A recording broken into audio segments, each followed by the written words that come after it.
Welcome to today's episode of Innovation Spotlight from the University Innovation Alliance. I'm your host, Bridget Burns. And I'm your co-host, Ian Wilhelm, with the Chronicle of Higher Education.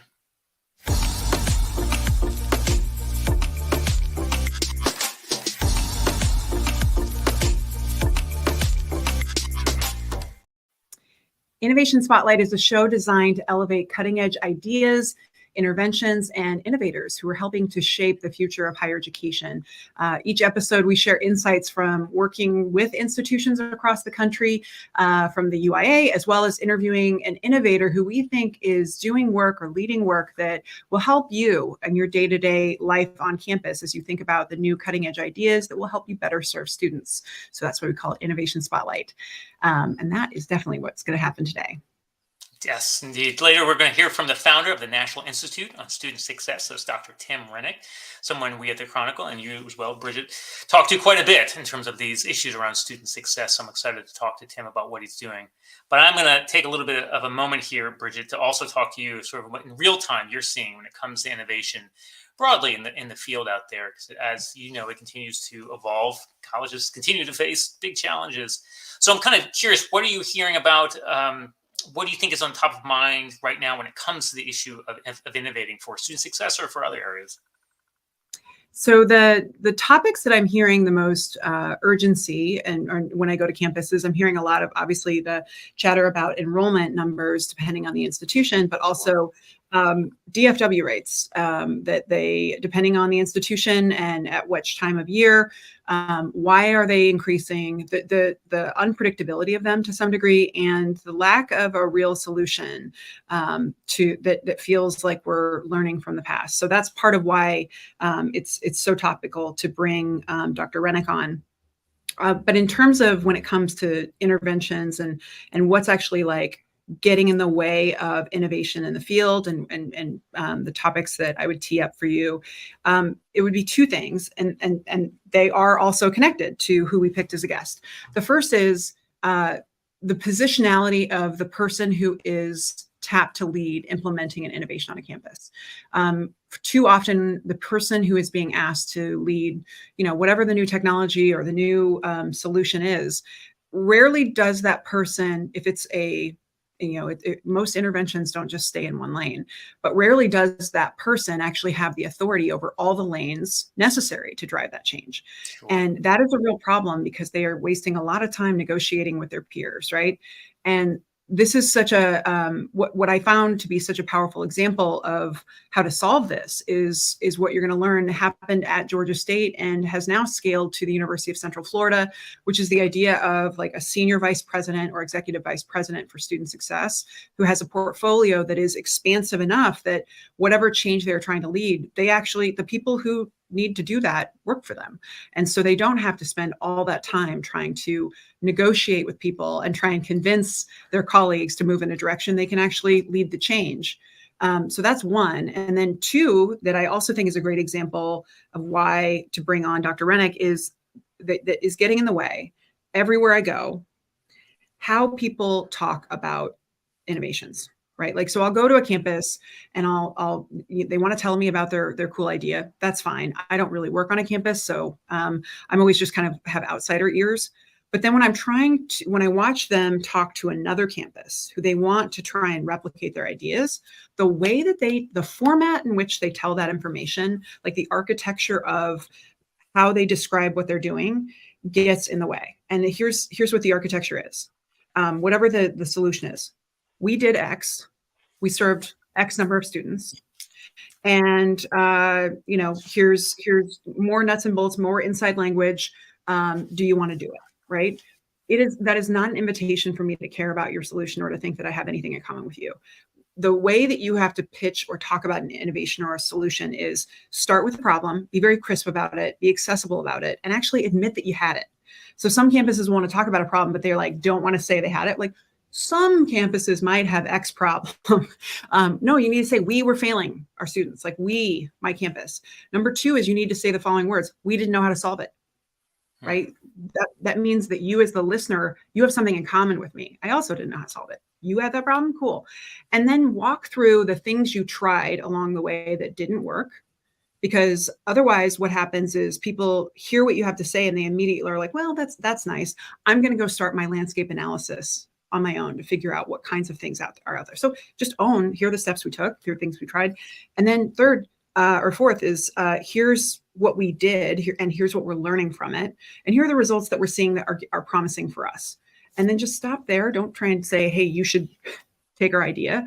But that architecture is super important. And I think the ownership of the problem first, it is, there's no better example than the way that Dr. Tim Renick talks about the challenges that originally led to the transformation at Georgia State.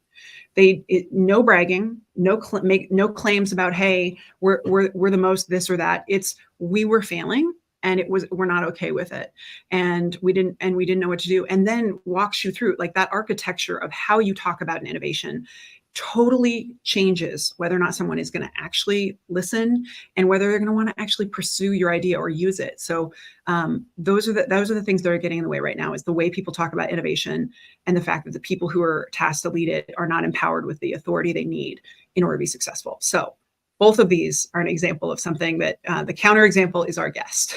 So we're really excited for that. Yeah, great points, Bridget. I just say I was taking some notes here, but on your point about the story of innovation, different context, but for journalists like myself, someone like Dr. Renick has been great about sort of explaining that, as you said, communicating that innovation in a way that's both compelling and sort of explains the challenges in ways I can imagine, as you said, that's a really compelling and important way to do this. So let's bring him in now without further ado. We're going to bring in here now Tim Renick again and say thanks, Tim, for being here. Great to be here. And for folks who might recall him being at Georgia State, he is still there, but he is now the executive director and founded the National Institute for Student Success, as you heard, which I'm hoping I think we've shared on a different show about the NIST, but what we're going to talk about today is going to hopefully elevate the different perspective you now have in your day-to-day work and how you're leveraging what you've done before. So thank you so much for giving us some of your valuable time. Great to be here. So I wanted to first start by asking, and this is, selfishly, in 2020, you and I are having conversations. We live on Zoom now. And you early on, and this is when the federal money was starting to, I don't even know if it was probably available or about to become, but everyone was trying to, how are you going to spend this money? How are you going to try and solve these problems in COVID? And you came up with an idea working with your colleagues around that you called the accelerator model. And I would just love for you to explain to folks the problem you were trying to solve and what your approach was, because I think the accelerator model now is going viral, at least in our campuses. And I just want folks to be able to learn this cutting edge solution that you and your colleagues identified. Yeah, Bridget, like a lot of the so-called innovative practices we've adopted here at Georgia State, this came about largely by accident and by need. So we do track data carefully, and I'm always looking at the data to see how we're performing on really a week-to-week basis. And what we saw at the onset of the pandemic was troubling. That first summer, the end of the spring term, first summer during COVID, our students did just fine. In fact, our GPAs went up compared to previous terms. And there's interesting speculation about why that would have been the case, but students did just fine those first couple semesters. But the fall of 2020, when we brought in our first COVID first year class, we began to see problems. And one of the ways they manifested was in these so-called DFW rates, the percent of students who were taking courses and not getting passing grades, but getting grades of D, F, or withdrawing with no credit for the course at all. We didn't see small increases, and we were used to fluctuations of a few percentage points one way or another. But across both our bachelor students at the Atlanta campus of Georgia State and then the community college we oversee, Perimeter College, where we have 5 campuses with associate degree students, we began seeing 20 and 30% increases in distressed behavior. First, students dropping courses in unprecedented numbers. And then those who didn't drop their fall courses and got fall grades performing at much lower levels. Even that, as the first year of COVID played itself out, we didn't see the problems in our upper class people, in our juniors and seniors and so forth. This was largely our first year students. And by the end of that first year, we were facing a first year class where their credit hour accumulation, their average GPAs, and their ability to progress to what they needed to take in the sophomore year was severely hindered.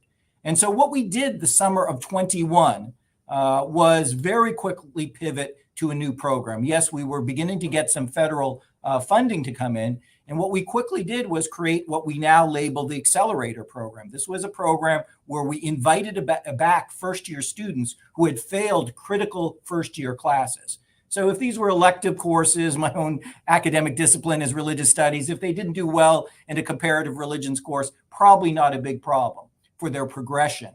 But if they didn't do well in basic math, basic English, these are issues that were going to hold them up in their progression and their ability to proceed. So we took those courses, we re-offered them in the summer, but with a whole wraparound set of supports. We handpicked the instructors to teach these classes, looking at instructors who are particularly effective in teaching introductory level courses. We connected each section with supplemental instruction, so a near peer tutor was embedded in every one of the sections we offered. We had proactive advising where we were tracking the students on a very intense level, looking at engagements through online technology platforms, looking at course attendance when we could get it, tracking quizzes, and reaching out to students proactively. We had coaching going on. We had advisors proactively involved. What we basically did for these sections is everything we'd love to do for every section at Georgia State, but quite frankly, don't have the resources and don't have the staffing to allow us to do that. And the idea was, let's try to get these students through before their sophomore year begins, these critical courses so that they succeed. And the first year we did it, we've now done it 3 times, 3 summers. It wasn't fully realized, but we saw very promising results. Over 60% of the students, and remind you, all of them had basically failed the course in their first attempt. Over 60% got through. This past summer, we got that closer to 80% of the students getting through in their second attempt. But more than that, we saw really sobering data. 15% of the students who had failed the course the first time got A's in the course the second time that they attempted the course. So what we've tried to do is find some new interventions that can help deal with these really crippling DFW rates that not only hold up students from progressing academically, but down the road also interfere with their eligibility for financial aid. And we could talk about that as well. Tim, that's fascinating. And I think it's also interesting here is not just that you all have done it, but you've also worked with other campuses, it sounds like, to move ahead with this. I want you to talk a little bit about that, but also, what are the first steps you recommend for those campuses out there? Because they all might say, hey, how do I get started on this? Because it does sound like it is, you've got the data to show that it's successful, but where do they start? So first, just kind of, where are you working with this, and how do you get folks started on it? Yeah, well, the first thing to say is, one, this problem's not going away. There are considerable impacts from COVID that continue. And even though, a lot of our day-to-day operations on a campus like Georgia State look more like they did prior to COVID than they did a couple of years ago, our students have not recovered, right? There's significant learning loss. There's significant mental health challenges and stresses on the students. And the DFW rates, not just at Georgia State, but nationally, continue to be much higher than they were prior to the pandemic. Secondly, it's another area where there's a bifurcation of impacts based upon socioeconomics. So what we're seeing at Georgia State and seeing at the partner campuses we're working with is not that DFW rates have gone up across the board. If you are a well-resourced high school student who comes from a academically rigorous high school with high graduation rates and so forth, you probably weathered the COVID pandemic pretty well. It impacted everybody, but you had the academic resources to succeed. We know from our local partners in the Atlanta area, some high schools in the Atlanta area during the pandemic, when they were entirely online, were shooting for attendance of 50% on any given day. So half the students weren't there to learn. So what we've tried to do is find ways in which we can respond to what is really a national phenomenon, just not a phenomena at Georgia State. And what we advise campuses to start with is track your data. the first thing you need to do is understand who are the students that are struggling and where are they struggling. May not be the same on your campus. We've seen particular increases in DFW rates in math courses, in STEM areas and so forth, but also in basic skills courses like English composition. And we have to know who these students are. You have to know who these students are because these are the students you need to encourage to do something different than they've been doing in the past. And I will say it's a heavy lift to get students, especially if they're kind of worn out by the pandemic, to come back and take the same course over again during the summer. And so part of what we work with campuses to do is understand how you message that to students and how you create the incentives so that they can come back and get back on track again. That is super helpful. And for folks, you know, the idea of the first steps, figuring out what your high DFW courses are. I'm wondering if, so first off, for those at home, 11 campuses in the Alliance are currently trying to replicate this approach across their campuses. And they chose different courses because they tried to vet and identify which courses drive DFW rates on their campus or the highest. And they're trying to implement this in real time right now. And I'm just wondering about the things that you heard from those other campuses and any others that you might be seeing with the NIS who might be interested in this, like the first hiccups that that people have to wrestle with. I can imagine that depends on the discipline, depends on the faculty, depends on the dean, depends on the level of interest. Yeah, there's always resistance to change. And so one of the resistance you're likely to face, and we've seen some of this across our University Innovation Alliance campuses, is resistance to even talk publicly about DFW rates, right? It's not a badge of honor that 20 or 30% of your students, in some cases higher, we've seen DFW rate courses as high as 50% at some of the partner schools that Georgia State and the NIS are working with outside of the University Innovation Alliance. It's not a badge of honor. And so there's a reluctance to talk about it. More than that, there's a deep-seated belief that somehow the DFW rates for an individual course are the private domain of the faculty member teaching that course. And somehow you're kind of interfering in their privileged space if you're publicly talking about the fact that 44% of the students didn't get through the statistics or college algebra course and so forth. So part of what we've worked on at Georgia State, but also at partner campuses, is to demystifying these numbers. These are institutional numbers. It may be a faculty member or department who is most directly involved in teaching the course. But if 44% of your students are not getting through college algebra, that's not just a problem for the instructor or even just a problem for the math department. That's a problem for the institution. It means that students will not be progressing in STEM fields, in sciences, in business, in economics, and so forth, because they haven't gotten through these math foundational courses. So what we want people to do is think about the ways in which we need to be a lot more open and straightforward about the sharing of data. And then you're right. We need to also talk about this in a way that doesn't make faculty feel defensive. This is not an indictment of faculty. The fact that these numbers have gone up at some institutions by 20 or 30% since the pandemic is evidence that it's not all about the faculty, that external influences are at work here, leading to students struggling. But we've got to take this on as a collective problem. And the way we do it, as you mentioned in the introductions, Bridget, is to be honest that we've got a problem as an institution. We're failing our students right now. And I don't, in this instance, mean it just in a figurative sense. We're literally failing these students in their classes. And we need to take this as a common responsibility to work out a cooperative solution across the whole institution, rather than saying, and this is on the faculty member teaching the class to figure out a problem that is national in scope. Appreciate that, Tim. Again, getting back to communications, both with the students, as you mentioned, about the messaging, about the coming back to some courses, but also messaging to the faculty and everyone, and how you talk about the innovation and the project itself. I just think that's something continues to always be key in these conversations. Something that I think is also really interesting here is you're going to have some randomized controlled trials for this. You're going to include that, I believe, next summer.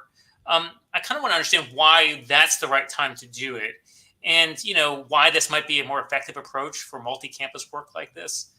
So I'm really curious about that, since you don't see enough, I think, of those types of trials in these types of experiments. Yeah, Ian, it's a great question. We've run a lot of randomized controlled trials at Georgia State. In fact, we're just releasing data from some of our randomized controlled trials that took a different tact on trying to reduce DFW rates. This is not our summer accelerator program, but we begin to integrate the use of an AI-enhanced chatbot as a tool in specific academic courses with high DFW rates. We just did microeconomics this past spring. We saw, and this is incredible, not just better grades overall in microeconomics with students who had this tool that was available to them 24/7, that nudged them and supported them to get through the course requirements, but also was able to answer basic questions, which we programmed into the knowledge base. We not only saw better grades overall, if you were a Pell student in this class, your likelihood to drop or withdraw from the course went down by 50%. 50% lower drop and withdrawal rates for our low-income students. More evidence that these are not faculty issues as such. This is not the faculty member teaching microeconomics that is the problem. There are a lot of things that can drive success or failure, and some of them don't have to do with what a faculty member actually says and presents. Now, in the case of the use of the chatbot, we've had the luxury of being able to roll it out over really 5 or 6 years. We first launched a chatbot at Georgia State in 2016. So we've been able to kind of carefully design randomized control trials. The challenge with the accelerator program, which emerged out of an emergency that was completely unexpected during the pandemic, 12 months before, we had no clue that we would be facing DFW rates that were 20 or 30% higher in some first-year classes. We had to scramble with a very different approach. We knew the students were struggling. We knew they were going to drop out, lose satisfactory academic progress and their financial aid if we didn't intervene. So we did something quickly. But now we've had the opportunity to kind of a couple years look at this program, and we think it's desirable to collect more rigorous data about its impact and its effects. It's a relatively easy circumstance to set up randomized control trials because not all sections that we offer of these courses will have all these wraparound supports. So we can look at like sections of the same courses, in some cases even taught by the exact same instructors that don't have the accelerator wraparound supports, and compare it to those that do. But whenever you run a randomized control trial, there's a lot of fidelity that needs to be enacted. And we think at this point, having run the program a few times and now having this partnership with the 11 or plus institutions that are participating through the University Innovation Alliance, we're at the right point to begin to collect some truly rigorous data. That's great. And I also was just going to share that the UIA has previously scaled a really complex solution from Georgia State where we rushed to doing an RCT on the right away. And one of the things we learned was you got to have a first implementation period where people are figuring out the bumps and the hurdles and how to adapt a concept from a different ecosystem, a different governance structure, a different leadership model, different entire entity into their environment. Because if you just start tracking right then, you're not really judging the intervention. You're not assessing the intervention. You're assessing how messy implementation is. And so we're giving ourselves kind of a buffer year to implement across these different campuses. And for those at home, the reason why this is valuable is, every one of our campuses is different. They have different, centralized, decentralized, different governance, different leadership, all that kind of stuff. And so ideally the goal is to figure out how this intervention, where you need to modify it to make it work in any ecosystem, or do you need to at all? Because I think the basics, the bone structure of this innovation is just so rock solid. The idea of, hey, retake the class, but this time we're going to wrap around, supplemental instruction, near peer coaching. It's simple but genius. And those numbers, I just haven't seen something where someone is truly testing and pushing on a topic that affects all of higher ed. An entirely different way of the way that we have treated DFW rates up until now is our only strategy is hope. Like we hope that you will get better next time. We hope that you will figure it out. And like, that is not an approach that is really going to serve these students. So I love that they're doing this. So thanks for letting me give that TED talk about why I'm such a fan. So I just want to ask, like, I don't know if honestly where this question goes, but I just was curious that, you know, you're consulting campuses around the country and you're providing them this expert support. And I'm sure that talking about the accelerator might come up because you're running into campuses that need a variety of things. And I'm wondering if any have been disinterested in this or have kind of written it off like this isn't a problem for them. Or I'm just wondering, like, is there anything like that I should just know exists when talking about this? Yeah, I think that's a great topic, Bridget. The NIST, the National Institute for Student Success that I direct, is working with about 50 campuses now. We work with them for a minimum of 5 months and up to 3 years, helping them implement evidence-based solutions to student success problems and reduce their equity gaps, raise their graduation rates. And the problem of DFW rates is chronic and universal. And we've worked with institutions that are quite elite, have retention rates above 90%. We've worked with community colleges that have retention rates, you know, in the 50% range. But DFW rates are a common issue. I think that part of your question brings us back to the issue that Ian was raising a second ago, which is why is now the right time to run some RCTs and collect better data? Because part of what we need to do in this space is convince people that they need to change, right?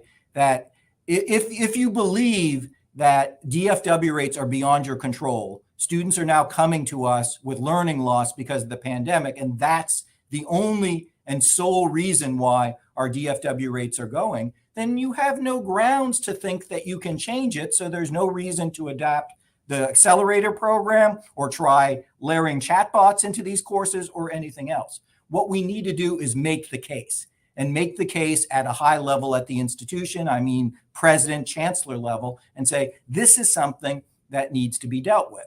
So the better data we have, it's one of the reasons Georgia State for the past decade has collected so much data and run so many RCTs and so forth, is to be able to convince stakeholders. It's a tough audience we deal with on a day-to-day basis in higher education. And Bridget knows this better than probably anybody nationally, that you're trying to convince really smart people with a lot of degrees who, you know, with some reason think that they know what they're doing to do things in a different way.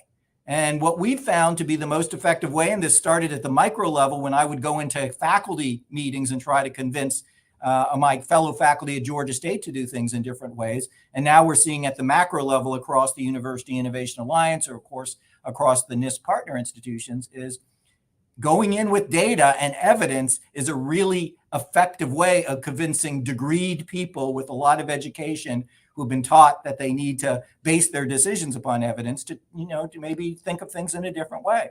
And, you know, these kind of data, if we can show, for instance, that those seemingly intractable DFW rates can actually move with these wraparound services in a positive way, then we can open some doors and help more students. You made me realize, I just had a conversation with someone about this the other day, but like that each campus has a culture around what they think is the cause of DFW. Yes. But also, like, you know, we're talking about AI and, you know, like algorithm bias and all this. Higher ed has a bias to some degree because many of our faculty, not all, I mean, I feel like a lot of faculty might have struggled with college in the way that I did. And the reason why they are in higher ed is because they actually want to make it better for others. But there might be a bias of, you know, if faculty are teaching a course and they see students get a DFW, is it possible that that faculty member actually never had a DEF or withdrawal, that the college was pretty easy for them? And that might be the bias, is that we think it's something wrong with the student. And those, you know, unchecked, that can create a culture where that is the story believed on that campus, that these are bad students or there's something wrong with them. And therefore, it just shuts down creativity in terms of coming up with innovative solutions where, again, like the thing I think is really powerful about Georgia State is there's an underlying cultural story, which is, what if we're the problem?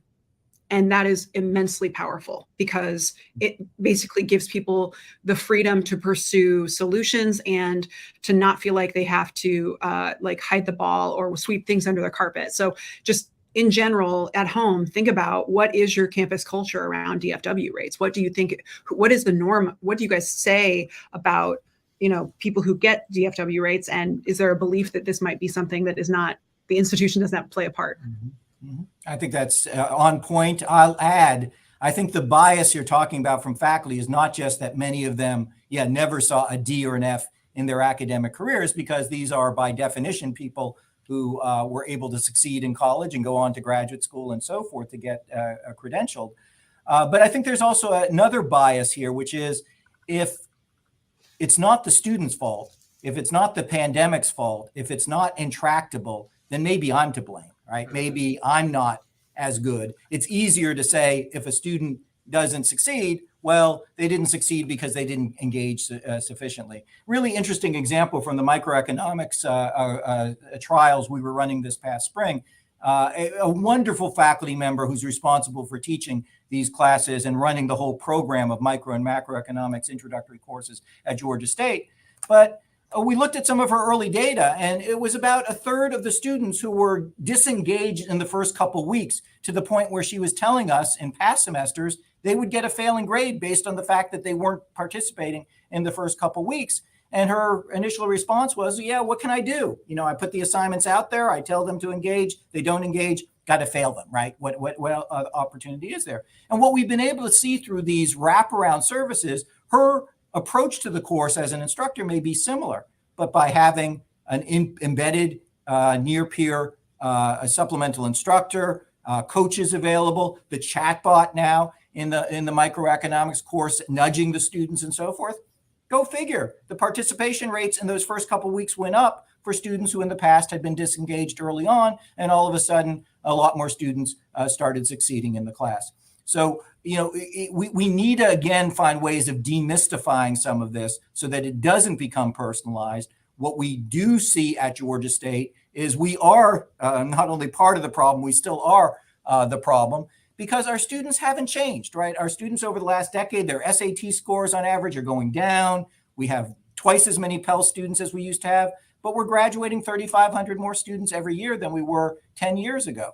That's, if you need evidence that we're the problem, that's it right there. The students didn't change, we had to change, and they're succeeding at higher levels. That's great. Ian, do you have any final questions about the accelerator? I know we have a couple hot seats that we could ask. Otherwise, I just want to pick up on Tim's point. Yeah, one more question in the sense of you're talking about faculty changing, making sure they're tweaking. What did you have to tweak? And when it came to the accelerator from 2020 to 2023, what did you have to change? What did you learn along the way? I know you could probably tell us a lot, just briefly. What's something that you learned along the way as part of that challenge? Yeah, obviously lots of lessons learned, and as I say, we got this summer the success rates in some of the accelerated courses above 80%, which is the best we've achieved. So we are constantly looking at the data. One really critical thing was to take control as much as we could over who would teach these sections early on in the process, because it was on the fly. The program was launched on the fly. We, in some cases, had department chairs assigning adjunct faculty and temporary faculty to these sections. It didn't teach us the lesson that these all have to be tenured full professors, far from it. But we need to do a better job of looking at who's successful with teaching the kind of students who are going to be in these core sections and who wants to be there. That's going to be critical. And how do we train the staff, the tutors, and so forth? When we offered these courses for the first time, summer of 2021, to my knowledge, it was the first time that Georgia State ever offered course sections where every student in the course had previously failed the course. Previously, we had students who failed and they'd have to retake, but they'd be mixed in with other students who were taking the course for the first time. So what does that mean differently about the way we equip our supplemental instructors and our near peers and so forth to coach and so forth? So I think all of these, whatever the innovation is, in this segment, we're talking about the accelerator, but whatever the innovation is, it's going to have to go through a constant process of iteration. And that means assessment is not a one-time thing. You're constantly running data. You're constantly looking at it to see what's working, what's changing, and what not. That's super great. I can already, one thing that I will share that, we've only been implementing for a little bit of time, but one thing I'm noticing that I think we're going to want to address is I picked up an anecdotal observation that a faculty member on a campus, it made me realize that we hadn't been smart about rolling out the accelerator in a way that people should be excited to be a part of this. Like, if you're being tapped to do this, it's not because there's something wrong with you, or that like there's going to be, I heard the word surveillance around data for a faculty member. It just means that like we're doing a bad job. And this is something that goes beyond this work, that I think generally there is a disposition where faculty can feel like innovation is something that's happening to them, instead of something they are invited to be a part of, and that they should like, that it feels good. It feels like there's a way to do this where it makes the faculty member feel like they're being experimented on, they're being surveilled, and or this is a punishment, when in fact, what I think is happening, this is the most groundbreaking work happening in higher ed. I think 5 to 7 years out, this is going to be considered a norm. This is the new high impact practice. And I think that to be on those front lines is a signal for me of confidence that we think that you can actually do this, right? But if you don't tell that if you don't enroll a faculty member to be excited about being part, like give them a chance and you just tell them they're being assigned to something, that can have a real blowback, because we've done that before where I don't think we enrolled people enough in the broader kind of excitement and the bigger picture vision of the innovation work. So that's one thing I think anecdotally. So I just want to quickly go to a quick hot seat before we wrap. I know we're a little long, but I can tell this is going to be an episode people are going to be loving. What's the biggest challenge you're seeing right now? You're working with campuses around the country. Any campus who gets to work with the NIST is lucky, and people are lining up and they pay, and it's a very high value experience. I'm just wondering, what are the biggest challenges you're seeing right now for campuses who want to implement change work from the perspective you're now in of helping all of them? Yeah, having worked with about 50 schools over the last 2 years, it has changed my view that most often what we hear campuses say they need is new technology and more staffing. They're understaffed and they're not at the cutting edge of technology. My assessment of what mostly they need is to overcome their silos. And if they overcame the silos, the staffing levels would be more effective because they would be more efficiently deployed. And the technologies they already have, which may not seem to be cutting edge, but would be more than adequate. But the problem is getting the buy-in across the silos. The bigger, the more powerful the campus is, oftentimes the deeper the silos. In fact, we've had more success in many instances moving the needle quickly on improving graduation rates at our community college partners than some of the institutions that are best resourced, which I think, again, is an indication that it's the silos rather than the number of staff members or the cutting edge technology that really is the issue. Well, I know this isn't planned for, but do you have anything that you've seen that helps with that? Or is it a type of leader who just has the intestinal fortitude to push through? Like, because if that's the thing, I'm just curious if you're seeing anything initially about, I mean, obviously not having silos would be nice. Yeah, there are tools in place. You talked about one of them early on in this broadcast, which was to talk about the way you organize yourselves, right? If advising is in 7 different colleges and there's no coordination and there's no common training and there's no common platform, the problem is not that you don't have this technology or that technology, or you need to hire a few more advisors. The fact is, the problem is that it's all entirely under or uncoordinated. So, we try to, through our analyses, and we spend 5 months with a campus just looking at their data and interviewing their staff, we try to highlight that. And we've had success. I remember distinctly in the presentation of findings I delivered to a president of an HBCU, he confessed about 3/4 through the presentation that he'd been pulled in 2 directions for the better part of 5 years.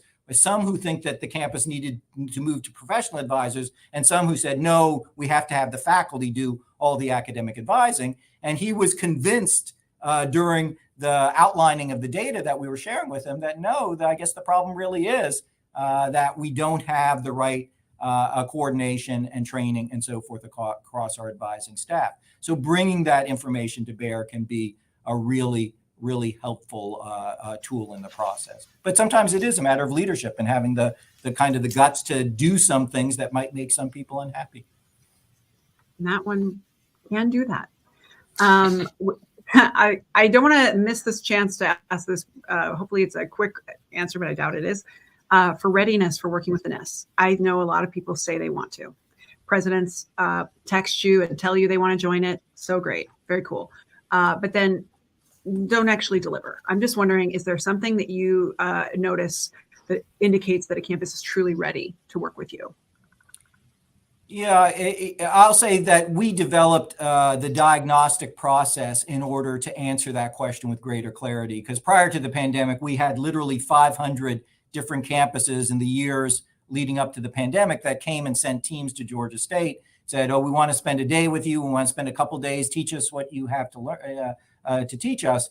And a lot of times nothing came of that. So when we got funding for launching the NIST, one of the conditions from some of our funders, which I supported, was let's do a better vetting process to determine who's going to make use of these resources effectively. So now we have a detailed diagnostic, and it's helpful both for us to get a baseline of where their data is, what's working and what's not working on the campus. We're looking specifically at systematic issues, admissions, financial aid, advising, student communication platforms, and so forth, and what's working, what's not. It's really helpful to get a baseline set of data, but it's also helpful in seeing how much effort it takes to get that baseline set of data. Because if a campus is cooperative and really willing to change and be self-analytical and so forth, that process of the diagnostic goes very smoothly. In other cases, it's a very strained and difficult process, and that tells us a lot about how ready a campus is to change. Well, thank you. This is super helpful and perfect for us, and we really appreciate it for joining and providing your perspective about innovation today. I know this went a little longer, but I can tell this is going to be an episode that people listen to over and over. So thank you for that. My pleasure. And really for those of you, we look forward to sharing insights from a variety of experts in the field and beyond. So if you want to suggest other experts that we elevate, please do reach out to Ian or myself, and the audio version of this will be available on the Innovating Together podcast. So thanks, everybody. We hope this has been useful for you as you think about your practices, and we wish you a wonderful week.